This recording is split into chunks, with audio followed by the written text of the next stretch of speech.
This really has hit me like a train. The girl who made headlines around the world, tonight speaking only to ABC News, what she now faces. Can she be forced to return to Italy to serve a prison sentence? Her parents struggling to make sense of the latest verdict. I heard the word guilty. All of our hearts sank. And a fresh look at the whole story and the questions that persist. Was she an innocent American abroad or a cold and savage killer who took the life of Meredith Kercher? There have been 3 verdicts rendered on Amanda Knox. Is it possible the jury that found her innocent is the one that's wrong? And today, all new details from the judge who sentenced her. Now, the mystery that ignited a global obsession from Perugia to Seattle and whatever lies ahead. I'm going to fight this until the very end. Here now, Elizabeth Vargas. Good evening. Guilty again. That is the stunning reversal from an Italian judge who said just today that he suffered over the latest Amanda Knox verdict. As you know, it's a verdict that keeps changing in the eerie whodunit that's been called Italy's trial of the century. I've covered this case for 6 years now, as Amanda Knox spent 1,400 nights in prison, and now speaking only to ABC News, she says she'll have to be taken back kicking and screaming. For Amanda Knox, it is a devastating déjà vu. An Italian court finding her guilty again of the 2007 murder of her British roommate Meredith Kercher and sentencing her to 28.5 years in prison. The 26-year-old received the bombshell verdict not in Italy, but with her family in Seattle. She told Good Morning America's Robin Roberts of her astonishment. My first reaction was, no, this is wrong, and this really has hit me like a train. I did not expect this to happen. I really expected so much better from the Italian justice system. This is not Knox's first unpleasant encounter with the Italian justice system. In her first trial in 2009, a court found her and her boyfriend, Raffaele Sollecito, guilty in Kercher's murder. Knox and Kercher had been studying abroad in the Italian town of Perugia. Kercher was sexually assaulted, her throat slit. She was found in a pool of blood in their shared house. Amanda Knox, per questo motivo. The sensational case brought the young Seattle student international infamy. Tabloids using Amanda's soccer team nickname Foxy Knoxy to support the prosecution's portrayal of her as a sex-crazed psychopath who engaged in satanic rituals. Knox spent 4 years in prison. Both defendants have been acquitted. But that first verdict was overturned in 2011. She thought it was over. She was wrong. In the Italian system, they can retry the facts in the appellate court. And that's exactly what happened here. I'm really overwhelmed right now. With Amanda free and back in Seattle, the prosecution tried her again, presenting the same case, but getting a much different result, which made this week's reconviction all the harder for her to comprehend. They found me innocent before. How can they say that it's guilt beyond a reasonable doubt? This is a horrific, monumental miscarriage of justice of historic proportions. Ted Simon represents Amanda Knox. If there wasn't any new evidence, how did this jury, this panel of judges, come up with a different verdict? To a logical mind, it is somewhat incomprehensible because there is no meaningful difference. There is no new evidence. No conclusive physical evidence has ever been found linking Amanda Knox to the crime scene. No fiber, no footprint, no shoe print, no handprint, cell DNA sweat of Amanda Knox in the room where Meredith Kercher was killed or on her person. She could not have been in the room, and she certainly could not have participated in this horrific murder. That is enough to say, end this travesty. What confounds the Knoxes is that while there is no solid evidence implicating Amanda, there is plenty of evidence implicating the man currently in prison for the murder. The man whose DNA, shoe print, and handprint was found all over her blood-splattered bedroom. A petty thief named Rudy Gaudet. Yet, Gaudet's sentence is just for 16 years, 12 years less than Amanda's. raising questions about whether or not the prosecution is overzealous. I really hope that people try to understand that, like, when you have overzealous prosecutors and when you have a biased investigation and things happen, and I'm not crazy. The verdict raises serious questions about the Italian judicial system. Covering this story on 2 continents since 2007, I once tried to ask the original prosecutor, Giuliano Menini, to answer an important question, perhaps the biggest question of the whole case. Why would Amanda ever want her roommate dead? Can we have a moment, please? After some initial reluctance, Just one moment. prosecutor relented. And at the beginning of this case, you had said you thought this was part of some satanic ritual. Do you still believe that to be true? He denied saying it ever was satanic. Why are you asking for life in prison for Amanda Knox? Because they killed with no motive, Prosecutor Menini said. The law dictates they must go to prison for life. With this week's guilty verdict, the AP reports that the judges in the case will soon present their theory of the crime, including the motive. Knox's legal team will then have 45 days to appeal. If Italy's highest court upholds this ruling, Amanda Knox is a convicted murderer in Italy. They are going to say, we want her back on our soil. The U.S. is going to have to make a difficult decision because in most cases where someone's been convicted of murder, the U.S. would extradite. Finally! However, Knox's legal team is likely to argue to U.S. officials that a trial with no new evidence is double jeopardy, which forbids a defendant from being tried again on the same charges after an acquittal. Can she be forced to return to Italy to serve a prison sentence? The Italian authorities would have to ask for the extradition of Amanda Knox. There would be an evaluation of whether or not the U.S. side should proceed. They may not. It's not a slam dunk. Clearly not. A court would then determine whether or not the United States Constitution, the highest law of the land, was violated. What major are you? Amanda Knox recently told the Guardian newspaper that no matter what the verdict was, she would not return to Italy. I'm definitely not going back willingly. They'll have to catch me and pull me back, kicking and screaming, into a prison that I don't deserve to be in. In Italy, the options are more limited for Amanda's Italian ex-boyfriend, Raffaele Sollecito, also sentenced to 25 years in jail for the murder. My initial thought after the verdict was, oh my God, Raphael. I don't know what I would do if they imprisoned him. Like, it's maddening. Just yesterday, police stopped Sollecito not far from the Austrian border and confiscated his passport. He denies he was trying to flee the country, saying he was only on a trip to visit a friend. As for the family of the 21-year-old victim, Meredith Kircher, another verdict, another press conference, but still no final resolution. Nothing's, of course, going to bring Meredith back. Nothing will ever take away the horror of what happened to her.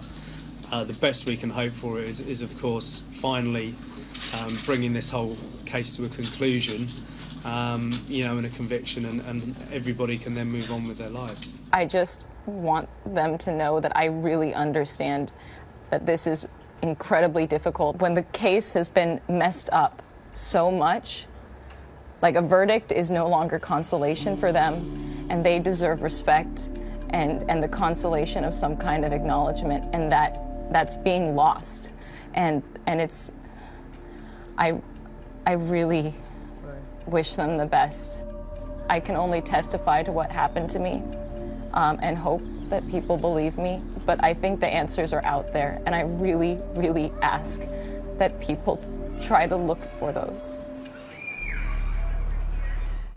After what you've heard, do you think Amanda Knox will be sent back to Italy?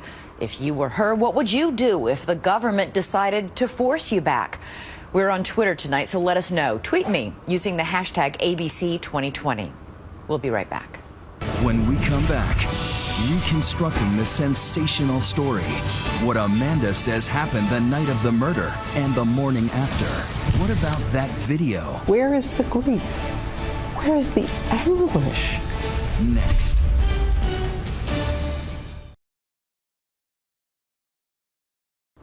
When I first began covering this case, it almost seemed to be a tale of two Amandas. Which was the real one? The innocent girl next door, out of her depth in a foreign country? Or Foxy Knoxy of so many lurid headlines? Knox herself tried to set the record straight in her book called Waiting to be Heard, as she explained to my colleague, Diane Sawyer. What's the first thing you want people to know about you? I want the truth to come out. I'd like to be reconsidered as a person. Hey, it's Amanda Knox from West Seattle. Amanda Knox says, imagine it was your daughter growing up in a middle-class suburb of Seattle. Her divorced parents still living within walking distance of each other.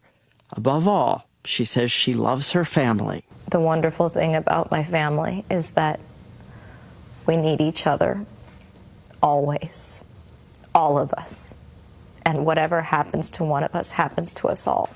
She describes herself as quirky, often too loud, uncensored, strange, like the eccentric heroine of the French film Amélie. But she is still living in Seattle, a junior year in college, on the dean's list, when she decides it's time to leave home and venture out. An adventure of fill in the blank. An adventure of selfhood, I'd say. I mean, I was at an age where you know you're both insecure but you're confident at the same time. Naive. I was naive enough that I didn't understand the way bad things can happen to regular people for no reason. She worked 3 separate jobs to earn the money for her year abroad. Her sister Deanna dropping her off in Italy, making a video as they head there, teasing her about her new life and the boys she'll meet. First up, that naked Michelangelo statue of David. The statue of David? Oh. Well, dude, I swear to God, I don't know what it is about people who think that guys are not attractive physically, but... Though Amanda's real crush, Harry Potter. Harry Potter, then how you are in love with Harry Potter? I am. I'm reading it in German.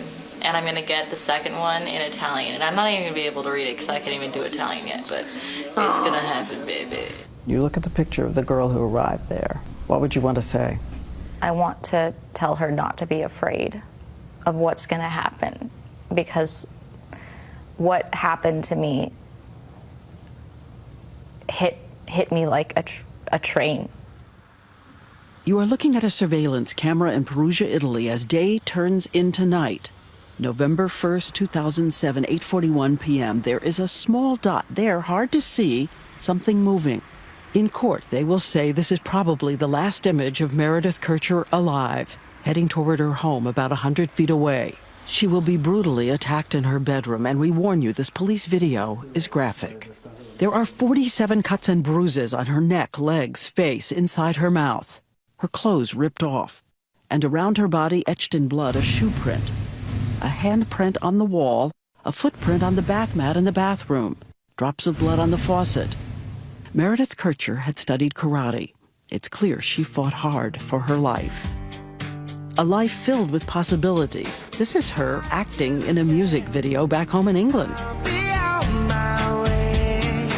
She's studying politics in Perugia, has lots of British friends. Then 6 weeks before her death, she meets her new roommate in the house, the American Amanda Knox. Knox says she and Meredith and their 2 Italian roommates became easy friends, happy. Though at the trial, Meredith's friends will testify she was annoyed by Amanda's loudness and lack of inhibition. Were you ever jealous of her? No. Were you ever angry at her? No. Amanda Knox has now been in Italy 5 weeks. Going to school in the morning, working for a bar at night. Then she goes to a classical music concert and sees a young man who reminds her of Harry Potter, a graduate student in computer science, nerdy, very inexperienced with girls. Raffaele Sollecito says he can't believe the beautiful, uninhibited American is looking at him. Colpe di fulmine? Un colpo di fulmine. That's a lightning strike. Yeah, He writes about how taken he was with me, and I really liked him as well. They have known each other just 7 days before they enter the 24 hours at the center of this mystery and this debate, the night of November 1st when Meredith Kercher is murdered. Amanda Knox says she and her new boyfriend have been spending nights at his apartment. What are you doing the night of November 1st? November 1st, we stayed in, and we had dinner. We watched a movie. His computer confirms that someone had ordered that movie, Amelie. A witness confirms she and Raffaele were there in his apartment as late as 8:40 p.m. We smoked. We had sex. We were together. We just hung out together. She says in the college town of Perugia, marijuana was as common as pasta, and mostly it makes her goofy and sleepy. How high were you? I had smoked a joint with Raphael, and what that did to my memories was it made them less concrete, but it didn't black them out and it didn't change them. You remember with clarity that you did not go out that night. You stayed in the whole night. We stayed in the whole night. The next morning, it is undisputed that Knox is the first person in the house where a murder has taken place.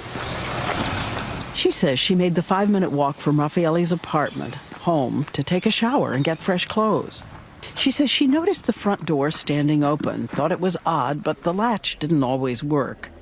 And even though she saw some blood on the sink, she says she took the shower thinking maybe Meredith hadn't cleaned up, or was it her own newly pierced ears? At the sink when I was taking out my earrings that I noticed that there were speckles of blood.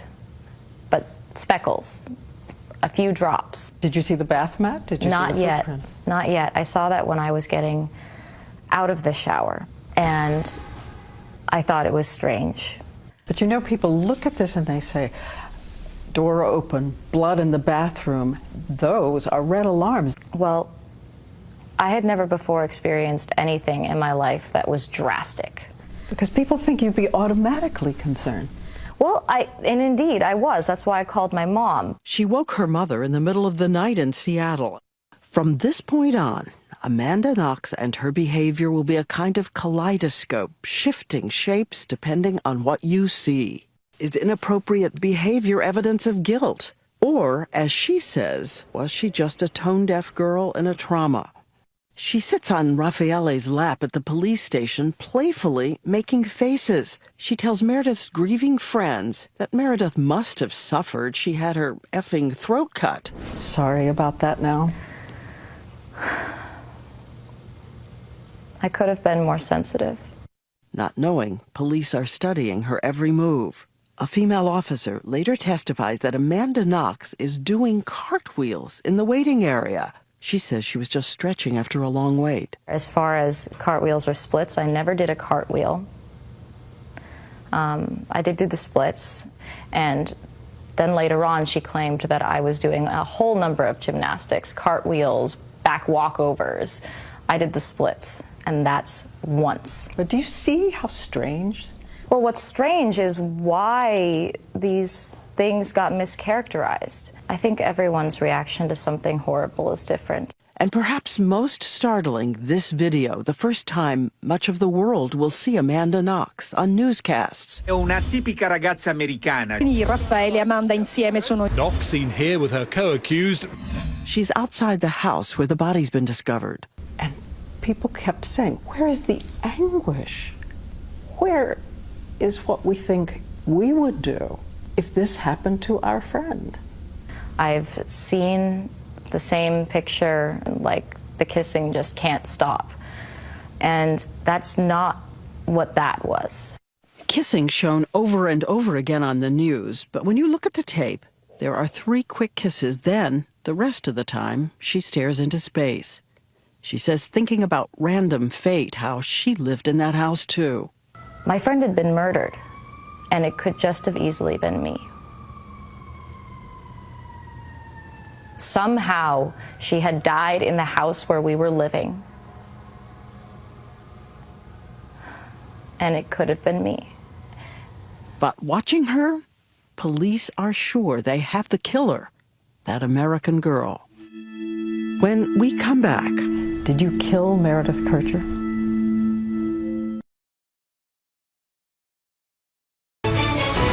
"2020 returns. Once again, Diane Sawyer. It is now the fourth night after Meredith Kercher was murdered. Amanda Knox and her new boyfriend at the police station, unaware. Police are now certain they have their killers. To get to it, did you kill Meredith Kercher? No. Were you there that night? No. She says she has already undergone 24 hours of questioning in the days since the murder. She's now alone with police, no lawyer. I asked them if I should have a lawyer, and they said it would be worse for me.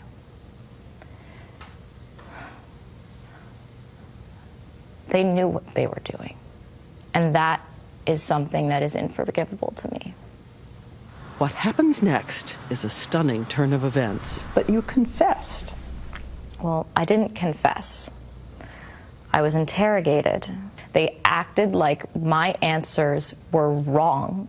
They told me I was wrong, that I didn't remember correctly, that I had to remember correctly. And if I didn't, I would never see my family. She says suddenly police start hectoring her, yelling in impenetrable Italian.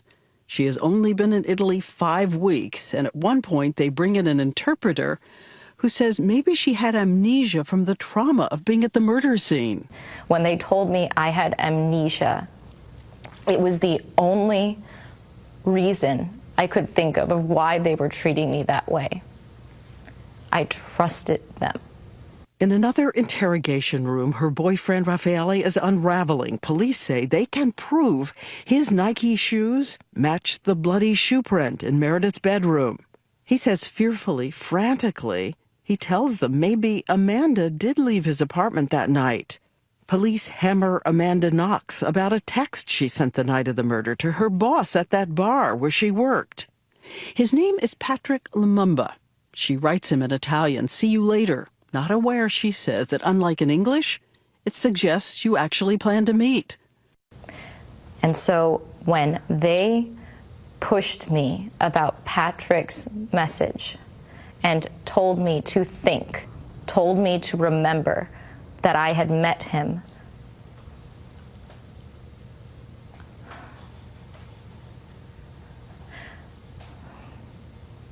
I can only describe it as breaking down. I didn't know what I remembered and what I didn't remember anymore. 3 hours in, police begin writing a statement in Italian in which she acknowledges she was there at the house as Patrick Lumumba killed Meredith Kercher. It's so detailed. I heard Meredith screaming and I was scared and I covered my ears. I wasn't providing a lot of the detail. They were asking me if I had heard Meredith scream. And when I said I didn't remember, they said, "How could you not remember that she screamed?" And I said, "Okay, I guess I remember that she screamed." It was all like that. But you signed it. And I signed it because I was incredibly vulnerable at that time. This is audio from her first hearing as she tries to describe that night. They said they were going to take me to jail, and because of all this confusion, they kept saying, "You said this thing to Patrick. We know that you left the house. We know." I just said his name. The next day, she will send police a letter in English saying she's in a state of confusion, but thinks what she said about Lumumba, maybe it was wrong. Lumumba had 11 people who could give him an alibi and says she ruined his reputation and his life that night. This is inconceivable to people, that you lose yourself and then you talk about being there, you talk about someone else doing it. I can try to explain what happened, and that's all I can do. I am still sorry to this day that I named Patrick Lumumba. But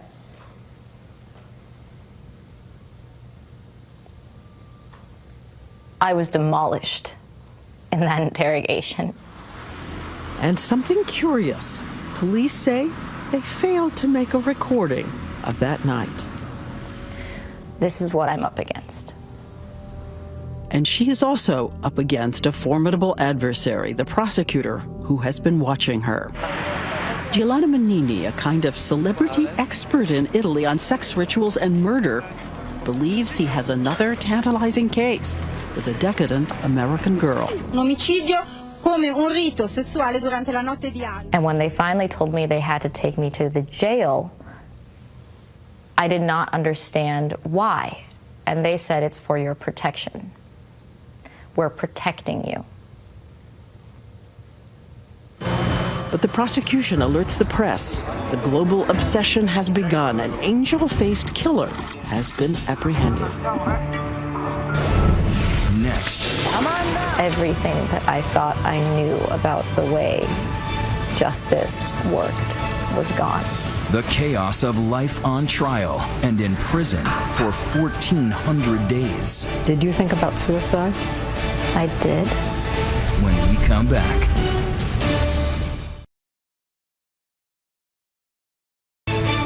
"2020 continues with Amanda Knox, guilty again." The trial is ready to begin.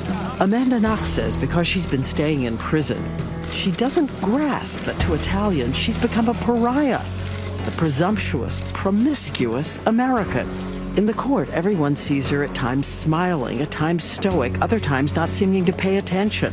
Once wearing a T-shirt from the Beatles song, All You Need Is Love. It was another one of my naive immaturity. I didn't realize how very intensely I was being scrutinized. You thought you were going to be acquitted. How could I be convicted? That's what I was thinking. But the prosecutor, Menini, is ready with his case, arguing what happened that night was a sex game targeting Meredith and spiraling out of control. Police have created a kind of avatar cartoon for the trial showing how Amanda Knox might have wielded a knife while Raphael held Meredith down. Menini argues they could have been on drugs like cocaine, though police did not do a drug test. And then Menini produces a murder weapon, a knife taken from Raffaele's kitchen drawer, which Knox says they used for cooking. But Menini says it has Meredith's DNA on the blade and Amanda's on the handle. Later, independent experts will say a credible lab would be skeptical about identifying DNA from such a small sample. And that other speck on the blade is rye bread. Next, they produce a small piece of Meredith Kircher's bra clasp, claiming that it bears Raffaele's DNA. But one problem, they admit the police accidentally left the clasp at the crime scene for 47 days, only discovering it in a different place on the floor. In police video, you can see them passing it around, dirt on their gloves, raising questions of contamination. And among the prosecution witnesses, the star would be this man, Rudy Guede. He was known to Perugian police as a thief, a drug user who had threatened people with a knife. He fled Perugia the day after the murder. A friend got him on tape saying he'd been at the house that night, but just going to the bathroom, and Amanda Knox wasn't there. But a year later, his story had changed. He says he did see her through a window. But here is the issue at the center of the trial and the question of reasonable doubt. Rudy Guede's DNA is everywhere in Meredith's room, on her purse where her cell phones and money are missing. The bloody shoe print they once said was Raffaele's was his. And the handprint matched his exactly. Also inside Meredith's naked body, Rudy Guede's DNA. So how can police explain the fact that at the crime scene, there is not one trace of DNA from Amanda Knox? The prosecutors will say she must have cleaned hers off. It's impossible to see DNA, much less identify whose DNA it is. The trial will continue for 318 days. On December 5th, 2009, 2 years after the murder, Amanda Knox is called back into the courtroom and hears the word colpevole. Guilty? Colpevole. And it was a roar in the courtroom, people exclaiming, my mom and my sister crying. And I couldn't breathe. Everything that I thought I knew about the way justice and life worked was gone. Outside, Italians rejoice. Amanda Knox was found guilty. As the verdict was read, Amanda Knox and her family began to sob. Her sentence, 26 years in prison. Capane Prison, 500 prisoners. In a tiny room, a 22-year-old American girl sentenced to 26 years has only a small window onto a cypress tree. She says day and night she could hear women wailing in their cells. You wrote, I felt as if I were being sealed into a tomb. Yeah, and the tomb was my life. It wasn't the prison, it was my life. Did you think about suicide? I did. She writes she considered cutting her wrists in the shower or swallowing bleach. She says she had panic attacks, began to lose her hair. And one day, a doctor called her to say he had more bad news. They had analyzed the blood sample from the day she arrived. And the doctor told me that I had tested positive for HIV. I was stunned. And then, incredibly, they tell Knox it was all just a mistake. She was not HIV positive at all. She writes that what will save her in prison are small acts of humanity. A cellmate from America. She was great. We would sing the Star-Spangled Banner every morning. And most saving of all, someone still in her life today, the chaplain of the prison, Don Salo, who taught her this prayer. God, if you exist, I really need you to help right now. I didn't have that same faith, but he convinced me that it wouldn't hurt to pray that if there's a God, to please help. Because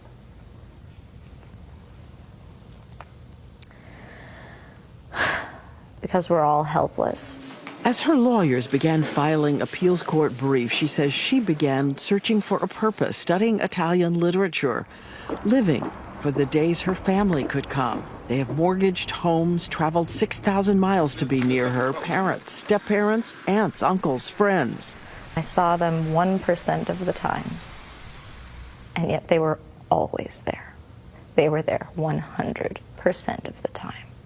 Did you think what it was costing them spiritually, actually? I felt incredibly guilty for what they were having to sacrifice for me. And there was a certain point in my thinking in prison that if it didn't work out and I never was free again, I was trying to figure out how I could ask them to move on with their life without me, because I was tired of them having to sacrifice everything for me.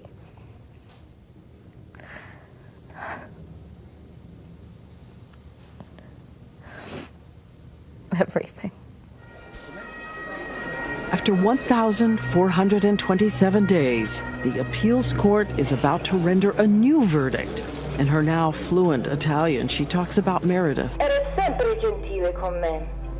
And then, October 3rd, 2011, the appeals court judge issues a scathing criticism of that first trial. He cites the dubious reliability of a key witness, the non-existence of the prosecution evidence, and a motive he said prosecutors couldn't prove. Amanda Knox is finally acquitted and goes free. Outside, Italians, outraged at her acquittal, jeer, shame, shame.